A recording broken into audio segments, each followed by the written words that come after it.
say jëf yu leer tax na tey ñëpp kontaan sax di la bége bañuy xëccoo wurus yow Sall Ngari yaay suñu ngalam gis nañ fi émergence jafe-jafe ci réew mi yaa ko fi man tey kontaan naa sama xol sedd na et j'ai même envie de dire que quelque part je sens le président avoir été battu. Monsieur le maire, je vous félicite pour 3 choses. La première chose, vous avez gagné nettement à Ndiébel. Et je vous félicite pour ça. La deuxième chose, je vous félicite parce que vous avez eu le courage politique. Avoir été élu dans une liste, je ne dirais même pas adversaire, mais presque ennemi de la paix. Et avoir eu le courage et la vision de revenir avec ton équipe appuyer le président Macky Sall. Ça, il faut du courage pour le faire. Je vous félicite pour ça. Monsieur le maire, je vous félicite aussi parce que man mag laa te jox nga ma cër te cër boobu nangul naa la ko. Monsieur le maire, naa leen weer lenn dama ne bu may ku ma gisee ku liggéeyal Macky Sall ànd ak moom du ma tàggu kenn ñi àndoon ak man nag ba nga gërëm leen sant parce que ñoom ñëpp am nañ grandeur bu leen neexoon ñu téye seen loxo ne duñu ñëw may defuñ loolu c'est important. am na aussi commune yu bëri yoo xam ne maire yi dañuy dem rejoindre benn coalition seen nit bàyyi leen mais c'est pas le cas à Ndiébel. Ici à Ndiébel, c'est toute la commune qui est derrière le maire. Et c'est ça important. Et ce qui m'amène maintenant, monsieur Pape Demba Bitèye, monsieur le candidat local, monsieur le directeur général, je connais bien le président Macky Sall. Bien avant qu'il ne soit président. Le président connaît bien qui est Diène Faye. Bu ma ko ne ñëw na ànd ak daam du ko bett parce que xam na bu baax a baax waaye xam na ci man ne du ma def doléance bari ma lu may def doléance sama àddina te xam na ko waaye tey moom dinaa ko def parce que lii ma gis Ndiébel jeunesse bii mu mel nii ak engagement bi moi je pense que commune de Ndiébel vraiment marqué mérite nañu ñu jox leen cër ñu gën leen a yëg en quelque sorte commune de Ndiébel mérite na am décret parce que kat bi fa nekkee pendant 8 ans li ma jot a def même avant bu ma nekkoon directeur du ma ko mën ci ay forage ak ay yóbbu robee ci ay kër loolu bu ma amoon décret du ma ko mën te on a besoin de ça à Ndiébel et on a des talents à Ndiébel li nga gis ni moi je ne connaissais pas mais aujourd'hui j'ai découvert c'est pour ça que je dis que je sens le plaisir d'avoir été battu je vous remercie. Wa asalaamaaleykum waa Ndiébel ginnaaw ba ñu sant yàlla di julli ci Yonent bi di sant suñu Serigne Mawlana El Hadj Ibrahima Niass di wax jërëjëf Baye Niass. jërëjëf Baye. di nuyu monsieur le maire Dambey Ba di nuyu suñu doyen bi nga xam ne moom lañ fi fekk mu jël kàddu léegi wax ay kàddu yu am solo waaye nag dañuy jiital ci nuyoo bi ki nga xam ne moo tax ñu ñëw fii muy l'espoir de Kaolack ki nga xam ne président dafa am ci moom yaakaar ki nga xam ne c'est un éminent intellectuel ki nga xam ne il partage ki nga xam ne xol bi yaatu na je vais nommer Pape Demba Bitèye. Pape Demba Bitèye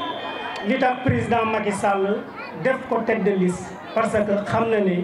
Pape Demba Bitèye rek lañ mën a def tête de liste ñëpp ànd ci nekk benn pour un seul objectif c'est la victoire au soir du 31 juillet. ñun nag dañuy engagé wu fii ne tey bu ñu fi ñëwee c'est grâce au président Macky Sall moo ñu booleeg Pape Demba Bitèye ne nañ ko accompagner jàppale ko parce que am na ci moom yaakaar te waxi président Macky Sall ay waxu yu am solo la ndigal lay wéyee. di leen bàyyiloo xel nag les vendeurs d'illusions mooy opposition bi nga xam ne amuñu programme des activistes des ignares ñi nga xam ne bëgguñu Sénégal ne dañoo bëgg tey ñu jox leen majorité à l'Assemblée nationale. dama ne loolu waa Ndiabel duñ ko nangu waa Ndiabel dinañ ànd ak seen maire Dame Mbaye Ba fal coalition Benno Bokk Yaakaar mu am majorité à l'Assemblée nationale. ndax li tax président war a am majorité à l'Assemblée nationale pour mu jël li nga xam ne tey mooy les politiques publiques jël li nga xam ne la politique définie par le chef de l'État mu mën ko mettre en œuvre. te loolu nag yéen waa Ndiabel ñoo ngi leen di sas au soir du 31 juillet ngeen xam ne ànd ak président Macky Sall moo gën ci Sénégal ndax président moo defar forage yi mooy taal lamp yi à travers Pape Demba Bitèye. récemment ministre Aly Ngouille Ndiaye dafa ñëw di monter le comité électoral du département de Kaolack muy fustiger ne Pape Demba Bitèye dafa jël lépp indi ko Kaolack taal na lamp yi Kaolack fépp fu lëndëmoon Pape Demba Bitèye leeral na ko. kon nag Pape Demba ñoo ngi lay wax nga gën a leeral Ndiabel gën a jàppale waa Ndiabel Ndiabel tàkk. programme bi nga xam ne mooy programme xëyu ndaw ñi ñoo ngi lancé appel monsieur la tête de liste du département de Kaolack Pape Demba Bitèye mu gën a bàyyi xel la jeunesse de Ndiabel ndax ndaw ñi soxla nañu xëy ndaw ñi soxla nañu emploi. ci lu ñuy tëyee rek mooy ngeen xàmmee bu baax bulletin bi mooy bopp fas bi xàmmee ngeen ko. le soir du 31 juillet teel leen a jóg fagaru dem voter la coalition Benno Bokk Yaakaar nga xam ne c'est la meilleure coalition. ñoo ngi sant ñëpp di gërëm ñëpp du nuyu nag mention spéciale sama mag sama xarit Baba Ndiaye. Baba maa ngi lay nuyu di nuyu képp ki nga xam ne tey ñëw nga ànd ak Pape Demba Bitèye ñoo ngi lay sant di la gërëm jërë ngeen jëf. vive la coalition Benno Bokk Yaakaar vive monsieur le maire. vive Pape Demba Bitèye Kaolack sa kanam Kaolack sa kanam jërë ngeen jëf. auzu billahi mina seytaani rajim bismillahi rahmaani rahim. ginnaaw bi ma sante yàlla bu baax mbokki Ndiabel góor ak jigéen mag ak ndaw kilifa diine ak kilifa aada ku nekk maa ngi la fekk fi nga toog di la nuyu l'islam mooy asalaamaaleykum wa rahmatullah. di leen gërëm di leen sant pour cette belle mobilisation bi nga xam ne def ngeen ko tey ci ngoon gii. monsieur le directeur général de la Sénélec par ailleurs responsable de la coalition Benno Bokk Yaakaar au niveau du département de Kaolack vous et votre délégation ñi nga àndal ñëpp maa ngi leen di dalal jàmm fii si Ndiabel. monsieur le maire honoré tonton Diène Faye maa ngi lay wax dalal jàmm di la jox sa wàccuwaay ak toute cette belle délégation bi nga àndal. chers membres et militants de la CDD Convergence pour la démocratie et le développement des Kilsagor, je vous dis bonsoir et merci pour tout.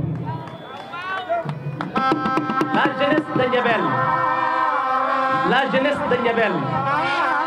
awma seen fay yàlla mi am seen fay yal na leen yàlla fay. guddi ak bëccëg suba ak ngoon yéen a may taxawu di ma jàppale di ma dooleel. mention spéciale à mes chères mamans, à mes chères tantes, à mes chères sœurs yi nga xamee ne plus de 7 ans guddi ak bëccëg suba ak ngoon muy taw muy naaj yéen ànd ak man avec engagement et détermination. Que vos actes soient récompensés, je suis fier de vous. Monsieur le directeur général, par ailleurs responsable de la Convergence pour la démocratie et le développement, je peux vous confirmer que c'est la première fois tey fii si Ndiabel may recevoir une autorité. Vous êtes la première personne et vous êtes la première autorité. benn autorité laa amoon benn kilifa laa yoroon ci politique muy cette belle population mais tey c'est la première fois ma lay recevoir. 2 raisons nag moo koy expliquer. benn président Macky Sall bi nga xam ne ñoo ko bokk ñaar nga nekk le directeur général de la Sénélec di def un travail remarquable au sein du département et au-delà même au niveau national. ñetteel bi ñu investir la comme tête de liste nga war a dem représenter ñu au niveau de l'Assemblée nationale. ñun ñi bokk coalition bokk parti bokk benn kilifa muy le président Macky Sall ma lay ñaan ngir yàlla boo àggee Assemblée nationale ba boo amee possibilité toog ak le président Macky Sall et je sais que vous avez cette possibilité. Dites-lui que toute la population de Diabel est derrière lui et derrière vous, mais il faut défendre les intérêts de la population de Diabel. suñu problème mun naa ko tënk ci juróomi point bi ci njëkk soxal ñu ñor ñu te bi ma toogee président wax naa ko muy la route Diabel Sibassor Dya qui est une doléance de la population de plus de 40 ans. Suñu deuxième doléance, monsieur le directeur général de la Sénélec et par ailleurs responsable de la coalition Benno Bokk Yaakaar, parmi les 28 villages de la commune, je peux dire 15 communes, 15 villages n'ont pas accès à l'électricité, monsieur le DG. Suñu dernière rencontre wax naa la ko ba ne serait-ce qu'une semaine nga ne ma monsieur Ba nga ne ma ne la naam nga ne ma je ne vais pas prendre l'engagement que dinaa la électrifier 5 ba 6 villages fii ak élection yi parce que su ma la ko waxee lu may mën mais au moins dinaa la may ay lamp yoo xam ne ni nga àggali ni nga yokk éclairage public bi loolu moo ma permettre tey bi may jógee Jamsira 14 lampes yi ñu amoon yëpp dafa brûlé ci li nga ma jox dimbale ma ci moom laa fa yóbbu tey ñu koy monté. Cette même situation moom moo am au niveau de Sobiédi cette même situation moo am au niveau de Diabel tey fii si Diabel lamp yi ci bëri yokku nañ ko éclairage bi yokku na mais doyul soo ma mënee yokkal nga dimbale ma dina ma gën a neex. Monsieur le directeur général de la Sénélec boo àggee assemblée nationale xamal Diabel am na ñaari points yoo xam ne yu doy waar la muy le problème de l'insécurité. On a besoin d'un poste de gendarmerie au sein de la commune de Diabel parce que dëkk commerce la dëkk élevage la dëkk boo xam ne li fi yëngatu bëri na mais sécurité amul et chaque fois day am ay agression yu atroce yu métti yoo xam ne doy na waar. Monsieur le directeur général de la Sénélec, une fois à l'Assemblée nationale il faut défendre les intérêts de la population de Diabel parce que tey jii booy xool jeunesse bi amuñ liggéey dañu nekk ci ay jafe-jafe. lii moo tax ma choisir ànd ak yow lii moo tax ma lay dalal fii di Diabel te lii moo tax ma jël engagement ne la au sein de la commune de Diabel on va vous donner une majorité écrasante au soir du 31 juillet 2022 s'il plaît à Dieu. J'ai un seul problème, j'ai un seul souci, j'ai un seul objectif, c'est le développement de mes 28 villages, mon cher directeur. Et je l'ai dit au président et je l'ai soumis un référendum et un mémorandum autant pour moi, excusez-moi. Et dans ce mémorandum, j'ai listé tous les problèmes, tous les maux qui gangrènent notre chère commune. Et je compte sur vous. Je sais que vous êtes un homme engagé. Je sais que vous êtes sérieux. Je sais que vous êtes dynamique. Je sais que vous êtes un intellectuel de très haut niveau. Ensemble, la main dans la main, on peut développer notre département. On peut développer nos chères communes qui sont dans le département. Et c'est ce que j'attends de vous, monsieur le directeur général. Avec votre délégation, maa ngi nuyu ñëpp di sant ñëpp di gërëm ñëpp. guddi na li mu war a ko bëri na mais je voulais résumer. Au soir, il faut choisir le bulletin marron beige de la coalition de Macky Sall bi nga xam ne moo am bopp fas bi. parce que su ma amee majorité fii ci commune bu Diabel le directeur général am une majorité au niveau du département dinañu mën a permettre tous les projets que le président de la République a pour le Sénégal a pour le département de Kaolack a pour la commune de Diabel on pourra poursuivre ce programme-là te dina nekk au bénéfice de toute la population de Diabel. loolu laa amoon li may wax di gërëm ñëpp di sant ñëpp di nuyu directeur di nuyu tonton Diène le maire honoraire de la commune avec toute cette belle délégation de wax mention spéciale pour tout ce que vous avez eu à faire. jàmbaar nga def nga li nga mën a def àdduna continuité la man damay ñëw def li ma war a def keneen ñëw mais sant yàlla tey ba toute la population de Diabel tey dajee di fo di ree nekk benn bopp. loolu ñu ko am bëriwul suñu borom moo ñu ko jagleel ñu koy sant di ko delloo ngërëm yàlla mi am te yal nañu yàlla defal jàmm mais ñun jàmm mais ñu xiiwal yokku naataange Diabel yokku naataange Sénégal yokku naataange département bu Kaolack. maa ngi leen di gërëm di leen sant merci beaucoup et bonne soirée. merci salaamaaleykum mbokki Diabel tey xool sedd na te képp ku baax bëgg lu baax boo ñëwee fekk fii doyen Diène Faye mu ñëw taxaw doomam jarbaatam si wetam moom mu honoré ko sagal ko def ko maire honoraire moom mu taxaw pour jàppale ko et tout le monde sait que Diène Faye est un haut cadre un haut commis de l'administration sénégalaise il a occupé beaucoup de fonctions dans l'administration, il a beaucoup fait aussi. kon tey ku ñëw fekk ñoom ñaar ñi ñu ànd taxaw si wetu équipe municipale bi képp ku baax sa xol sedd na te nga ñaan loolu dëgg kon nag tey tout Ndiébel dans toutes ses composantes mobilisé nañu si gannaaw seen maire monsieur Bey Ba pour liggéey pour askan bi pour liggéey pour le président de la République pour l'émergence de la commune de Ndiébel maa ngi nuyu bu baax sama sœur madame Ndiaye bi nga xam ne jël na fi kàddu léegi di liggéey si gannaaw maire Bey Ba yàlla na yàlla jàppale surtout leen man nag damay introduire rek ki nga xam ne ni tey mooy suñu tête de délégation muy directeur général de la Sénélec. Le président de la République a porté son choix sur lui pour conduire la liste départementale Pape Demba bi tey nag bu ko defee daañu sant yàlla dañ mën a ànd ak moom ndax deux choses mooy du ñëw di digee ndax yàlla dogal na biñ ko falee DG muy un cadre émérite moom xam ne Saloum gi la dëkk mu liggéey au niveau national pour l'électrification globale mais mu beral cër aussi fi mu dëkk muy Saloum tey fépp foo dem dans nos différentes communes des efforts importants ont été faits. Dans son trajectoire, son engagement politique auprès du président de la République, Pape Mademba Bitèye n'a jamais oublié aucun secteur. Du secteur de la santé, de l'éducation, de la culture, de la jeunesse, des enfants et du sport. Pape Demba a été aux côtés des populations du département de la région de la Kaolack. Donc, M. Bey Ba, si aujourd'hui, Ndiébel, dans toutes ses composantes, Ndiébel, dans toute sa diversité, s'est mobilisé pour saluer et souhaiter la bienvenue au directeur général Pape Demba Bitèye et l'accompagner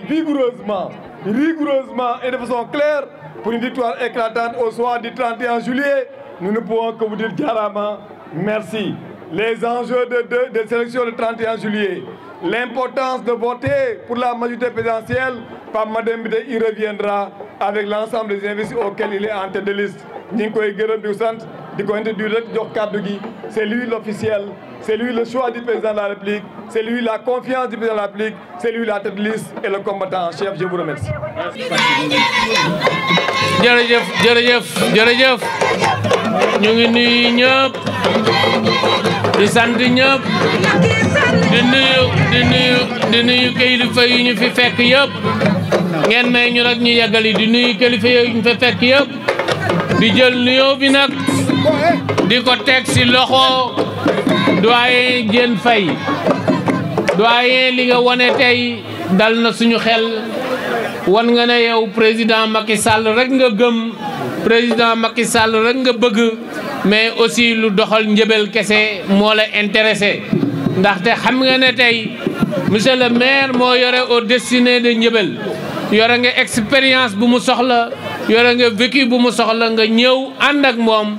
waaye nag loolu su amee aussi monsieur le maire dañ lay féliciter ndaxte kilifa boo gis boo ko defee kilifa rek mu jàpp la comme doom kon bu la defee lii c'est parce que yow da nga ko wan di gërëm di remercier responsable yi ñu fi fekk yëpp waaye ngeen may ma nag ma cité si Fat si ndaxte wax dëgg yàlla moom it ñëw na renforcer rang yi pour ñu gën a taxaw pour Ndiébel. Aujourd'hui on retiendra que à Ndiébel l'unité des responsables a été scellée grâce au maire Dame Bey Ba. Monsieur le maire, félicitations. Li nga def nii la parce que mën nga gagner seul les locales mais pour atteindre le taux de 80% bi nga xam ne moom le président bëgg il faut nga ànd ak ñëpp il faut nga tàllal loxo ñëpp il faut nga ubbeeku ak ñëpp population de Ndiébel jeunesse de Ndiébel nag yéen la ñuy wax liste baa ngi nii moo am bopp fas bi ak jigéen mi nga xam ne moo yor reeju neex ji du ngeen ko gis ci beneen liste bu am noolu kon boobu bu ngeen duggee moom ngeen di jël ngeen tànn ko ngeen dugal ko ci urne yi pour qu'au soir du 31 juillet son excellence monsieur le président de la république am ndam boo xam ne kenn du ko naatable pour qu'au soir du 31 juillet ñi nga xam ne seen xel nekkul daral lu dul jël Sénégal en otage pendant 16 mois ñu dem tëddi nelaw xam ne yeewu nañ dañ doon gént kese ndaxte élection yi nu ñu ko waxee du ay élection locale ay élection nationale la te il s'agit de l'avenir et du devenir du Sénégal ndaxte xam ngeen ne Sénégal am na ñu nga xam ne benn camp bu nga xam ne ñu ngi électrifier village yi monsieur le maire wax nga ko 13 villages ñoo am courant mu des 15 bu soobee yàlla 15 yooyu dinañ si jublu ndaxte du man mais c'est le PSE le plan Sénégal émergent qui a élaboré le programme d'accès universel te loolu commune Ndiébel village yi fi nekk yëpp si lañ bokk donc vous aurez accès à l'électricité. L'éclairage sera renforcé pour améliorer la sécurité parce que quand il s'agit de la sécurité, notre mission de service public nous oblige à y participer et nous allons y participer à vos côtés pour l'intérêt exclusif des populations. dama ne quand élection yi ñaari camp la dañu war a tànn camp bu nga xam ne moo décidé pour tabax Sénégal continuer defar Sénégal ak camp bi nga xam ne